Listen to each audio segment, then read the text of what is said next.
when I ran for this seat as town supervisor, I had some opposition within the local Republican Party, which was basically just people put their name out there, and the Republican committee interviews each of the candidates that want to run for town supervisor or councilman or judge.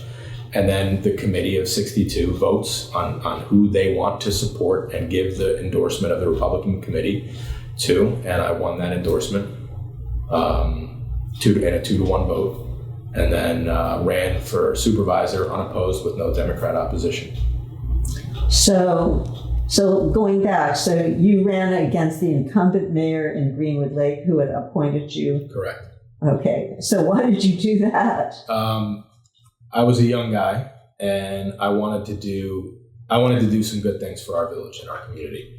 And the mayor and I had two different styles of leadership, two vastly different styles. Her style was a very iron-fisted, her way or no way, and there was no way that I was going to be able to accomplish what I wanted to accomplish as a trustee with her there. And for example, creating a youth center, a teen center for the kids in our community. Having grown up in Greenwood Lake where she did not, I felt I knew better what the kids needed in the community. And anytime I brought up an initiative or wanted to do something, it would get shot down. And I basically said to her, I'm not doing this for nothing. I'm doing this for the right reasons, and I want to do this to make the community better, and you're basically getting in the way. And then every board meeting would be contentious, and it would be me arguing with her, and it would be very difficult to navigate. And then it was also brought to me that she was doing things inappropriately, right? There was some illegal discharging of water from our water treatment plant. Money that had been spent where it shouldn't have been spent. So different things that I picked up as a village trustee, which is a board member, that I thought were very irresponsible. And so you noticed those things going on? Yeah, I noticed them, and also that they were brought to me. So the one piece of information about the illegal discharge of the water was brought to me by the water operator, because he knew that I was the only one on the board that was standing up to her, that I was doing things for the right reasons, and I would not give up. I was really advocating for the community and really trying hard, and it was a very stressful time for me. One thing that was great out of the whole entire thing, it was incredible. So I think at that time when I was running for mayor, I was 26, turning 26 to 27, and so I'm a fairly young guy, right? And we had to debate each other in the elementary school, and I think there were 400 or 500 people there that were present for this debate. And it was me, the young, new trustee, versus the mayor, who was, very smart, very savvy, and skilled. And I brought that out to the public that day. I brought that she had been discharging water illegally. And I had asked the water operator, I said, Phil, you know that if I bring this out, you could get fired if I lose. And he said, it doesn't matter, it's got to get out. So he risked his job to help me make our community better, make our community safer. And really, he didn't care about winning elections. He wanted to do what was right. And that was the most stressful thing I've ever done in my life. And I just met with a group of youth leadership kids in the town of Warwick the other day, and I explained them this whole situation, debating the mayor in front of an audience of 400 of your peers and neighbors, and how stressful it was and what kind of a challenge it was to do. But really, it was fighting for what you believe in and doing what it takes to get the job done. It was a great experience. So, and what was she interested in having a youth center, or what was her angle on it? I'm sure she was interested, but she wanted to do it herself. She didn't want it to be my idea. She didn't want me to champion it. And then, of course, the first thing that I did within the first year of me being mayor was I opened up a community/youth center in an old firehouse, and it's still active today, 12 years later. And so what sorts of things were on her mind to do what were the things that she was It seemed like she was more focused on beautification projects. She almost wanted to transform the community into where she came from, which is Bergen County. And Greenwood Lake is a unique place. It's one of the most beautiful communities in the state, nestled between two mountains, state park, Appalachian Trail, 9 Mile Lake, the largest lake in Orange County. and it's got this downtown with incredible history going back to Babe Ruth and Native Americans, and but it's got a good mix of people. It's got a mix of old school people that were here when the boxers were there, and the bars. We had more bars per square mile than any other place in the country. We were in the Guinness Book of Records because in the 70s, the 60s and 70s, the drinking age in New York was 18 or 19, and it was 21 everywhere else. So people would come here in Greenwood Lake because it was the closest part to Jersey and New York City. They would come there and they would drink, and it just turned into a really interesting, unique resort bar playground almost for a lot of people. So you had a mix, and you still have that mix of people that want to preserve the character of Greenwood Lake, keep it the way it is, keep the charm, keep the old historic buildings. And then you've got another segment of the community which, they want thriving businesses, they want new shops, they want a nicer downtown, they want different businesses. They're not so concerned about the history side of it. And the tough part about being mayor is finding the balance and making sure that you're representing the entirety of the community. And she didn't want to represent the one side of the community. She only wanted to represent the newer and the forward thinking.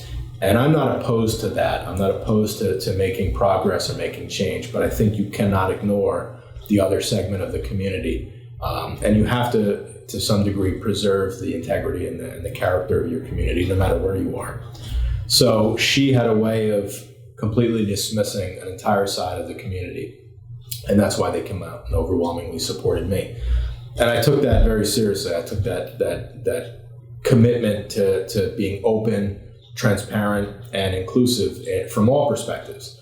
I took that not only during my time as mayor, but I take that into this job as town supervisor. Because even more so in the town level, we have 3 villages, we have countless hamlets. It's the biggest town in Orange County, over 100 square miles. You have so many different unique identities within the town of Warwick that you have to keep in mind that they're not all going to be the same. They're not all going to agree on the same issues. They're going to have unique perspectives. They're going to have differences of opinion. And I think it's incredibly important as a town supervisor, as the CEO of this local government, to take in and consider all opinions and all perspectives. You don't have to legislate or govern based on all of their opinions, but you certainly have to take it into consideration and reflect on it as you make your decisions throughout your time here. So the people who were interested in preserving history in Greenwood Lake, can you give an example of what they wanted that was opposed to what the progressives wanted? Yeah, I can give you a perfect example. Okay. So we've got a place called Grex. And it's an old building. Babe Ruth had his own room in the upstairs of Grex. It's an incredibly historic looking building right on the lake. And it was purchased by a steakhouse, a 5-star steakhouse in Manhattan, an incredible place. They've got a steakhouse in Westchester and one in Manhattan. And this building is iconic Greenwood Lake. It is truly what Greenwood Lake used to look like, and used to be an old resort, old character building with incredible history. And people can remember having their bridal showers and their communion parties there going back 100 years. And the divide really was that people wanted to preserve this building, keep it the way it is, and they don't want this new steakhouse coming in. It's a perfect example of the split in the community. And what's tough about this particular situation is that the previous owner of this building, they let it go so far. There's a hotel component. It was being used for Section 8 housing. They completely let it go, and it was just turned into a blight within the neighborhood. So from a government standpoint, you have to acknowledge that, yes, we would love to maintain this history. We would love to keep it, but how do you keep a blight in the community just for the sake of preserving its history? Nobody has come in to fix it up. Nobody has come in to buy it. No one has come in to turn it into a restaurant and preserve the character of what it has. So you've got an investor that wants to come in. He's going to completely transform it, knock it down, and turn it into a newer, high-end steakhouse. Very tough balance to make. But the argument that we made was that it's unsavable. You cannot salvage the building. It was gutted and left to erode, and it's really beyond repair.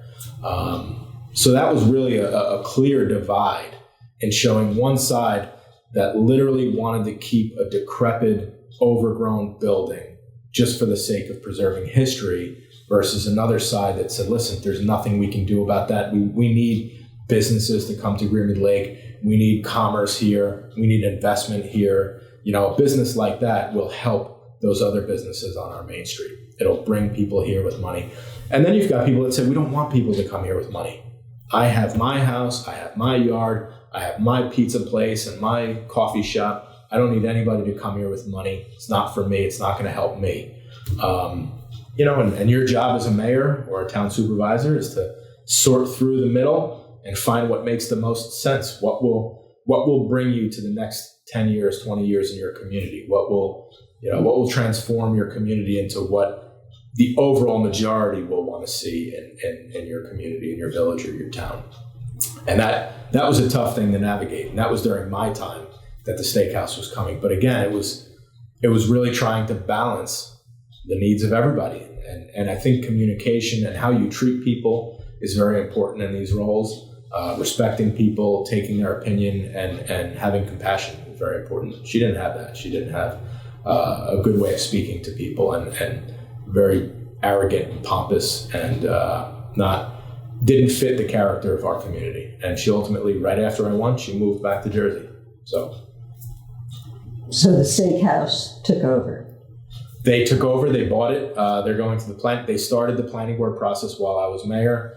And then I think they just got their final approvals a couple of months ago. Oh, it's that steakhouse that's in progress now. Yes. Oh, okay. I know about that. Yeah. I didn't know that was the backstory. Yeah. That's very interesting. You're getting a lot of good stuff here. You're getting some good inside baseball. Yeah. Okay, because I've heard references to it, and now I get it.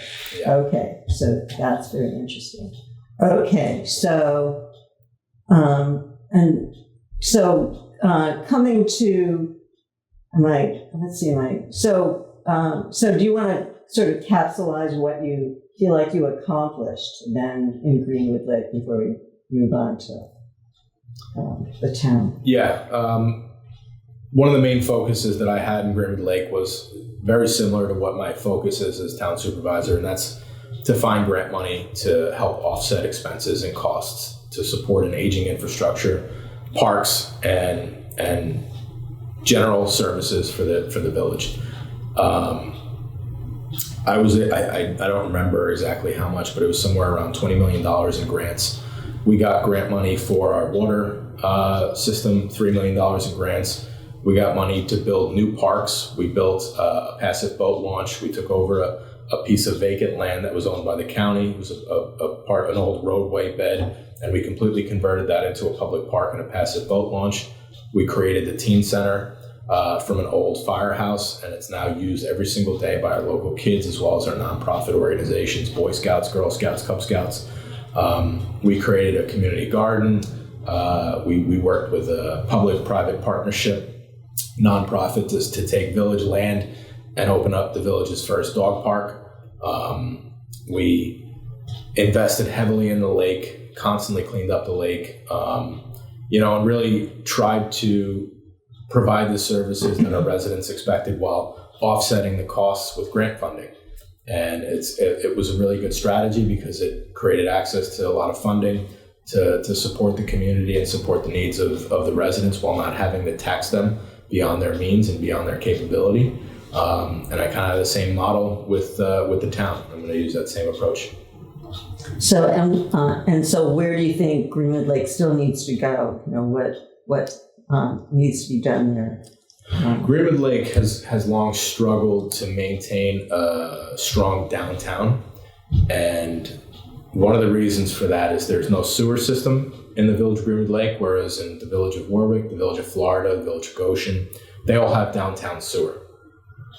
And with sewer, you're able to have a more mixed-use downtown. You can have the retail below and the apartments above, and you can support different types of businesses that create that downtown effect. And Greenwood Lake has really had a tough time maintaining businesses in the downtown, creating a walkable downtown, and having a really good business district downtown.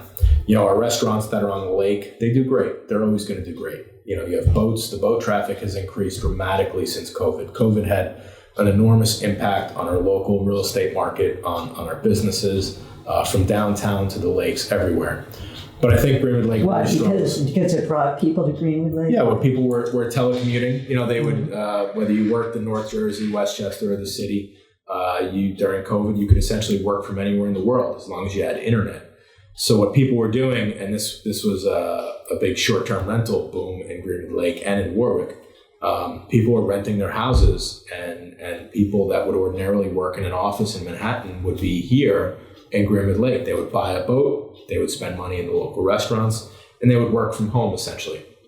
One of the other things that I did as mayor, working with our village board, was we created one of the very first short-term rental laws in the state. And that law has since become a model for many municipalities across the state. And we did that before COVID, before short-term rentals were as large as they are now. I think we ended up doing this in 2018 or 2017. So we had noticed that there were some Airbnbs popping up, and we had noticed that it was becoming a little bit of a problem between parking and garbage and some noise issues. So we created a rental registration law requiring anyone who wanted to rent their short-term rental, their house as a short-term rental, they had to fill out a permit and notify the village of their intent and follow a certain set of rules, because essentially you're operating a commercial business in a residential neighborhood. 99% of these Airbnbs, they're not owner occupied. The owner is somewhere else, or it's an investment property, whatever the case may be. You've got complete strangers moving in and out of a residential neighborhood as if it's a hotel. So we wanted to regulate that. We wanted to make our community safer. We wanted to make our neighborhood safer, and we did that. And shortly thereafter, the town adopted a similar model as ours, and we just recently made updates to the short-term rental code at the town board meeting. Huh. And so in what way was it updated? Well, improved? There were some flaws that we identified in the first 6 months being here, working with the building department and the town attorney. For example, the registration requirement did not require you to specify the individual owners if it's LLC owned. We found that a lot of investment companies are buying houses and buying properties and turning them into short-term rentals. And what they'll do is they'll register it under an LLC. All right, well, if there's a violation, where do you send the violation to? An LLC, a PO box? We have nobody to bring to court to actually enforce the laws and the rules that we have here. So we did that. We changed the fee and the fine structure to make it more flexible for the town to impose fines, because we're really holding these people accountable. We feel that they're going to enter into a commercial venture in a residential neighborhood. They need to be prepared to follow the rules, and if they don't, there will be consequences. And they're making so much money on these Airbnbs that the fee structure and the fines were just not keeping up with the times. The other flaw we noticed was that we had in the town law a revocation clause where the town had the ability to revoke a permit if someone operated against our rules or against our laws.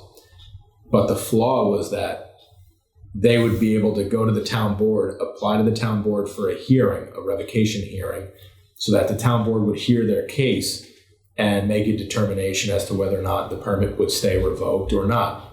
The flaw was that as soon as they applied to the town board to have the revocation hearing, they're now outside of the stay and they can begin renting again until they have that hearing. Oh. It was crazy. I think it was just a flaw that should have never happened. It was not designed that way.